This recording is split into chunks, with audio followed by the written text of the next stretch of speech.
Esta enfermedad no es de muerte, y sin embargo Lázaro murió.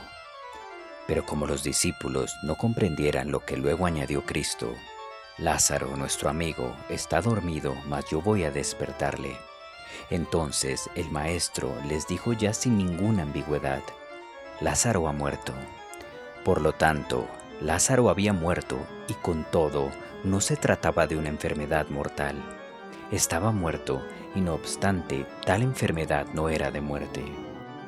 Ahora sabemos, sin lugar a dudas, que Cristo estaba pensando en aquel milagro que iba a permitir a los contemporáneos, en cuanto éstos creyeran, contemplar la gloria de Dios, que estaba pensando en hacer aquel milagro que iba a despertar a Lázaro de entre los muertos, de suerte que esa enfermedad no solamente no era mortal, sino que era, según la predicción del mismo Cristo, para gloria de Dios, para que el Hijo de Dios fuese glorificado por ella. ¿Diremos acaso que si Cristo no hubiese resucitado a Lázaro, habría dejado de ser igualmente cierto que esa enfermedad, la muerte misma, no era una enfermedad mortal? Desde el momento en que Cristo se acerca a la tumba y grita con fuerte voz: «Lázaro, sal fuera», desde ese mismísimo momento empieza a ser totalmente cierto que esa enfermedad no es mortal. Y aunque Cristo no hubiese pronunciado tales palabras, ¿no bastaría acaso el solo hecho de que se acercara al sepulcro, Él, que era la resurrección y la vida, para darnos a entender con suficiente claridad que esa enfermedad no es mortal? ¿Acaso el solo hecho de que Cristo exista no indica ya bien a las claras que no se trata de ninguna enfermedad de muerte? ¿De qué le hubiera servido a Lázaro el haber resucitado de entre los muertos si al fin de cuentas tenía que terminar muriéndose? ¿De qué le hubiera valido de no existir aquel que es la resurrección y la vida para todos los que creen en él? No es porque Lázaro resucitase de entre los muertos por lo que se puede afirmar que esa enfermedad no es mortal, sino por el hecho de que Cristo exista. Pues hablando humanamente, la muerte es lo último de todo y solo cabe abrigar esperanzas mientras se vive. En cambio, entendiendo las cosas cristianamente, la muerte no es en modo alguno el fin de todo, sino solamente un sencillo episodio incluido en la totalidad de una vida eterna. Y, según ese mismo sentido cristiano, en la muerte caben infinitamente muchas más esperanzas que en lo que los hombres llaman vida, por mucho que ésta sea plena de salud y fuerzas. Por lo tanto, en el sentido cristiano, ni la misma muerte alcanza la categoría de enfermedad mortal, y muchísimo menos la alcanza todo eso a lo que suele llamarse sufrimientos terrenos y temporales. Solo el cristiano sabe lo que ha de entenderse por enfermedad mortal. Como cristiano, ha recibido unos ánimos que el hombre natural desconoce por completo. Estos ánimos los recibió aquel precisamente al aprender el temor por lo que es sobremanera horrible.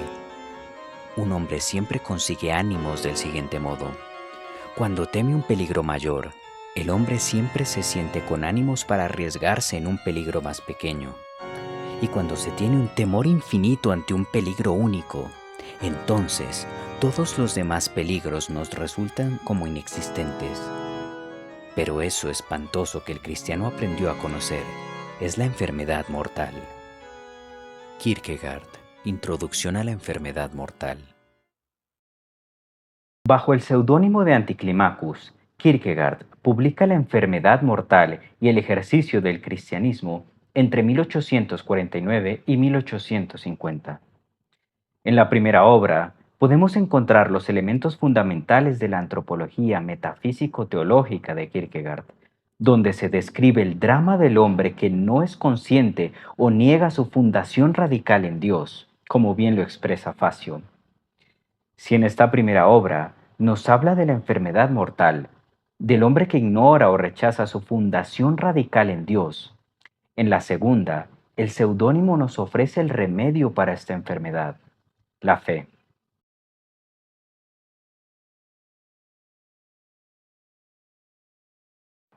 Para hablar sobre la desesperación, que es el argumento central de la enfermedad mortal, expondremos a continuación lo escrito por Mariano Facio en su obra Un sendero en el bosque.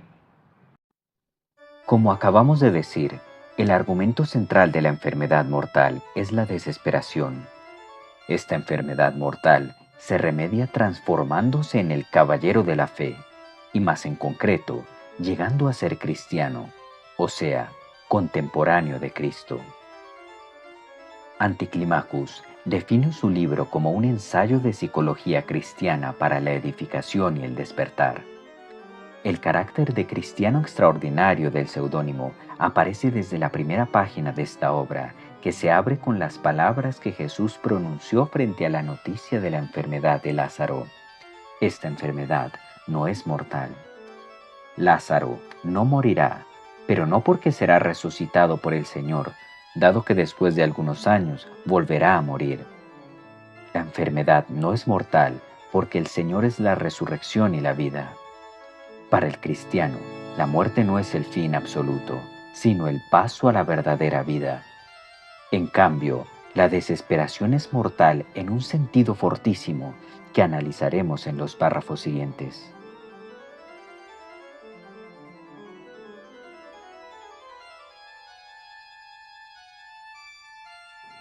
Anticlimacus comienza a tratar sobre la desesperación, afirmando que la fórmula que define todo tipo de desesperación es la de no querer ser sí mismo.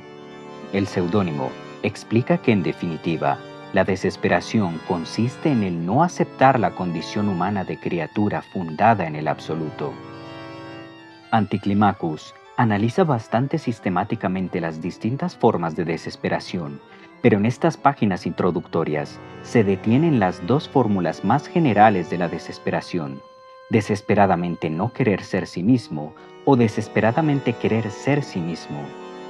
Para el seudónimo, esta segunda fórmula, desesperadamente querer ser sí mismo, se reduce a la primera. ¿Por qué? Porque en realidad, querer ser sí mismo de forma desesperada significa rechazar la fundación última del individuo en el absoluto. Para llegar a ser sí mismo es necesaria la fundación teológica. Por lo tanto, querer ser desesperadamente uno mismo se identifica con el no aceptar la condición humana. He aquí por qué querer ser desesperadamente uno mismo en realidad significa no querer ser lo que el hombre es, un ser creado que encuentra su realización existencial en una relación de fundación con la potencia que lo ha puesto. Anticlimacus califica la enfermedad de la desesperación como mortal. La explicación es relativamente simple. Cuando no se toma en cuenta la estructura misma del hombre, cuando se pretende ser independientes respecto a Dios, entonces el espíritu trata de desembarazarse de lo eterno que hay en el hombre. Pero esta es una pretensión imposible. Eternamente, el hombre será un yo que tiene necesidad de una fundación teológica. Será un espíritu y por tanto traerá consigo, si no se cura de la enfermedad, la desesperación. El desesperado muere porque no muere, pero en un sentido completamente contrario al de Santa Teresa de Ávila. Así, estar mortalmente enfermo equivale a no poder morirse, ya que la desesperación es la total ausencia de esperanzas, sin que le quede a uno ni siquiera la última esperanza, la esperanza de morir. Pues cuando la muerte es el mayor de todos los peligros, se tienen esperanzas de vida. Pero cuando se llega a conocer un peligro todavía más espantoso que la muerte, entonces tiene uno esperanzas de morirse. Y cuando el peligro es tan grande que la muerte misma se convierte en esperanza, entonces tenemos la desesperación como ausencia de todas las esperanzas, incluso la de poder morirse.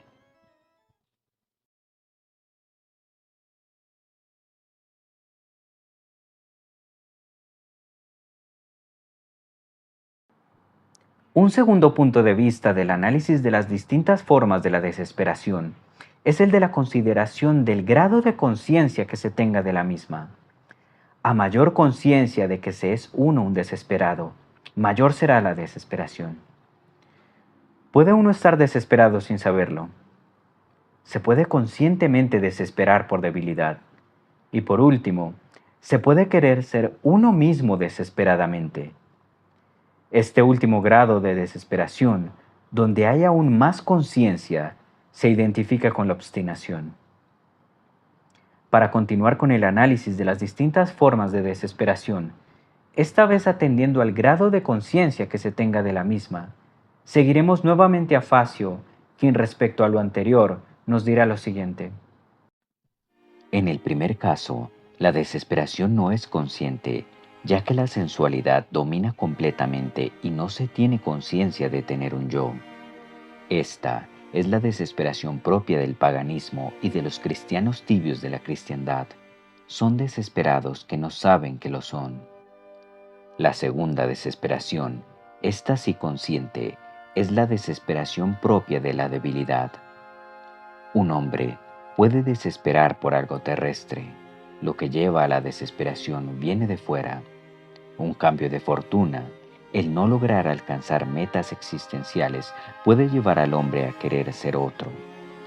Esta es una desesperación cómica propia del hombre inmediato que está determinado solo en el ámbito de la temporalidad. Puede ser que el hombre inmediato inicie una autorreflexión de donde nazca una cierta conciencia del propio yo, pero inmediatamente después, el hombre inmediato se desperdigará en un montón de actividades exteriores para olvidar la causa de su desesperación. Pero en este segundo caso, se puede encontrar también una desesperación más profunda, más consciente. Se puede desesperar de lo eterno para ser consciente de la propia debilidad. El desesperado no puede soportar la conciencia de la propia debilidad y se cierra en sí mismo, convirtiéndose en taciturno. El desesperado hermético, ocupado con la relación de su propio yo consigo mismo, sigue viviendo sucesivamente unas horas que, aunque no vividas de suyo para la eternidad, sin embargo, tienen un poco que ver con ella. Lo peor del caso es que nuestro desesperado está estancado ahí. No se avanza porque la única forma de salir de la desesperación es la fundación en Dios. Superar la debilidad del finito con la fortaleza del infinito. Este tipo de desesperación puede desembocar en una vida desenfrenada, pasional. El yo estará siempre intranquilo, tratando vanamente de olvidar una desesperación que no se puede olvidar en la vida inmediata. Pero la desesperación más profunda, más consciente, es la del tercer grado que Anticlimacus identifica con el desesperadamente querer ser sí mismo. Si la segunda era la desesperación de la debilidad, esta es la de la obstinación. El seudónimo describe en el siguiente pasaje la esencia de la rebelión contra Dios y preanuncia el superhombre nietzscheano. Para que uno quiera desesperadamente ser sí mismo, tiene que darse la conciencia de un yo infinito. Sin embargo, este yo infinito no es propiamente sino la más abstracta de las formas y la más abstracta de las posibilidades del yo. Y es cabalmente este yo el que el desesperado quiere ser, desligando al yo de toda relación con el poder que lo fundamenta o apartándolo de la idea de que tal poder exista. Con el recurso de esta forma infinita, pretende el yo desesperadamente disponer de sí mismo o ser su propio creador, haciendo de su propio yo el yo que él quiere ser, determinando a su antojo todo lo que su yo concreto ha de tener consigo o ha de eliminar. La desesperación obstinada es ya una rebelión contra Dios, la vana pretensión de autofundación de la criatura, renegando o ignorando al Creador. Se rechaza la visión de la existencia como deber recibido de lo alto y se lo cambia por una visión prometeica de autocreación. En virtud de la forma de infinitud, quiere el sí mismo disponer de sí, quiere crearse, hacer de sí el que quiere ser, determinar lo que en su ser concreto quiere tener y quiere no tener. Por este camino, marcha hacia la desesperación de sí mismo, toda vez que su contenido no es más que una pura contradicción. No hay ser derivado que sea capaz de darse a sí mismo más de lo que es por el mero reflectir sobre sí. Más bien se produce aquí el efecto contrario, que el ser se destruye a sí mismo. Este soberano absoluto no es sino un rey sin reino, que nada tiene que gobernar. Su dominio está sometido a una dialéctica en que en cualquier momento la rebelión puede adquirir legitimidad.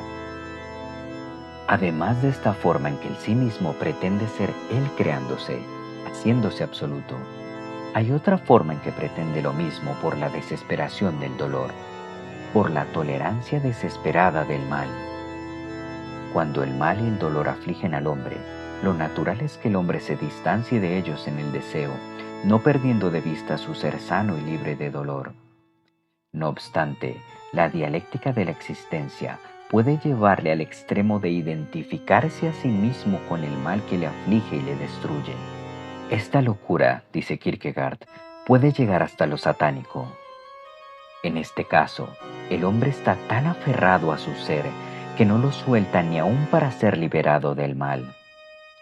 La esperanza en la posibilidad de ser librado de la miseria terrena, de la cruz temporal que le aflige, está excluida. Ese aguijón en la carne lo lleva tan clavado que no es capaz de prescindir de él, sino que quiere soportarlo eternamente para ser él mismo juntamente con el aguijón. Pues, más que buscar ayuda, más que creer en lo absurdo y que para Dios todo es posible, prefiere ser así él mismo en un infierno de penas. En la Biblia es típico el caso de desesperación obstinada de Ahaz, rey de Judá, al verse amenazado por Siria e Israel. El profeta Isaías insta al rey a que pida a Dios una señal, tanto del cielo como del infierno, pues sin fe no es posible permanecer. Mas el rey, obstinado, contesta: no la pido, pues no quiero tentar a Dios. La potenciación de la conciencia determina en este caso la potenciación de la desesperación, llegando hasta el satanismo. Aquí, el sí mismo se entrega con toda la fuerza de su pasión al poder de su propio tormento, de modo que cualquier otra forma de existencia queda sistemáticamente excluida. El pensamiento de la eternidad es cosa que le aterra, pues ésta le despojaría de la incomparable prerrogativa, entendida en sentido satánico, que le distingue del resto de los hombres. Solo en los brazos de la desesperación existencial, el sí mismo es capaz de ser él mismo. Esta forma de desesperación es de suma importancia para nuestro análisis, ya que muestra cómo el hombre puede ser presa de la obcecación de tal modo que en virtud de una radical inversión ontológica constituya su ser, su mismidad, precisamente en el no ser. Este no ser es la realidad metafísica del hombre que se entrega al pecado. Esta forma de desesperación, así como la desesperación del pecado, no es estoicismo ni es directamente endiosamiento propio, como si uno buscase allí la propia perfección, sino endurecimiento en el odio en primer lugar, contra toda otra forma de ser distinta de aquella, contra todo otro ser mejor y superior, y por tanto, odio contra Dios como antítesis y como peligro para aquel ser de tormento con que uno irremediablemente se ha abrazado. El sí mismo quiere ser odiando obstinadamente el ser. Este es el caso del endemoniado del Evangelio que grita a Jesús: ¿qué tenemos que ver contigo, Jesús Nazareno? ¿Has venido a perdernos? De la abstracción del ser en la forma de infinitud, hemos pasado a la suma concreción, mas por este camino es imposible eternizarse, pues paradójicamente se busca la eternización en la negatividad. Con esto, tenemos expuesta una forma de la dialéctica existencial del sí mismo bajo la conciencia en dos direcciones diametralmente opuestas: abstracción mediante la forma de infinitud y concreción mediante la forma de obcecación. En ambos casos, se ha de dar un afianzamiento del ser en sí mismo. El sí mismo quiere ser. En el mundo se habla muchísimo de calamidades y miserias humanas. En el mundo también se habla muchísimo de las vidas desperdiciadas. Sin embargo, no hay más que una vida desperdiciada, la del hombre que nunca se decidió con una decisión eterna a ser consciente en cuanto espíritu, en cuanto yo, o lo que es lo mismo, que nunca cayó en la cuenta ni sintió profundamente la impresión del hecho de la existencia de Dios y que Él mismo, su propio yo, existía delante de ese Dios. Ay, de esa miseria no se habla. No se habla de que muchos hombres se ocupen con todo lo demás, empleando y agotando todas sus fuerzas en el gran espectáculo de la vida. Y así va pasando la vida hasta que un día el reloj de arena se pare para siempre, cuando todo en torno tuyo sea silencio, como sucede en la eternidad. Y entonces, seas hombre o mujer, rico o pobre, sea que tu nombre haya de ser recordado mientras el mundo sea mundo, o que sin nombre hayas pasado por la vida perdido entre la innumerable multitud de los hombres. Entonces, repito, la eternidad te preguntará solamente una cosa: si has vivido o no has vivido desesperado, y si desesperado, si no supiste que lo eras, o si llevaste ocultamente esta enfermedad en lo más hondo de ti mismo como el secreto devorador de tu vida. Y si es así, si has vivido desesperado, lo que aparte ganaste o perdiste no cuenta absolutamente para nada. Todo se ha perdido ya para ti y la eternidad no te reconoce como suyo, ni te reconocerá nunca. O lo que es todavía más horrible, te conoce como eres conocido y te mantendrá bien sujeto por tu mismo yo en los brazos de la desesperación.